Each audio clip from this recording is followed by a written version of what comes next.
Stephen Curry passes Paul Pierce tonight on the all-time three-pointers list. He moves into 6th place. He had 6 splashes in this one.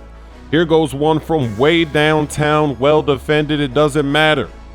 And then they forget about him on this scramble, plays in the corner. That's money, it's a 4-point play.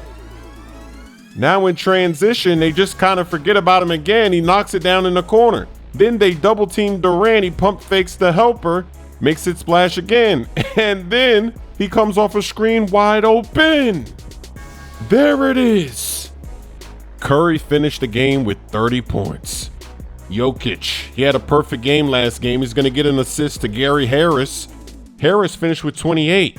Jokic had 23. Look at him bodying them. He's too big. That's a mean mismatch. He's taking advantage. Durant with the bounce pass. Iggy throws down the slam. It's a tie game.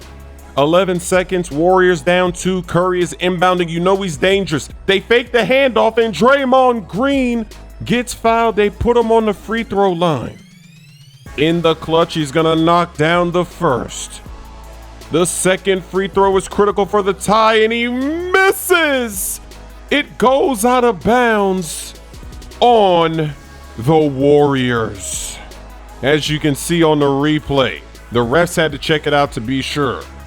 So now the Denver Nuggets, they get fouled. Jamal Murray's at the free throw line in the clutch.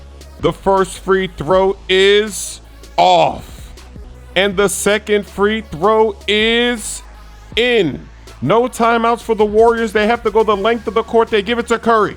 He's turning on the Jets. 5 seconds. He gets inside, hands it off. He gets rejected.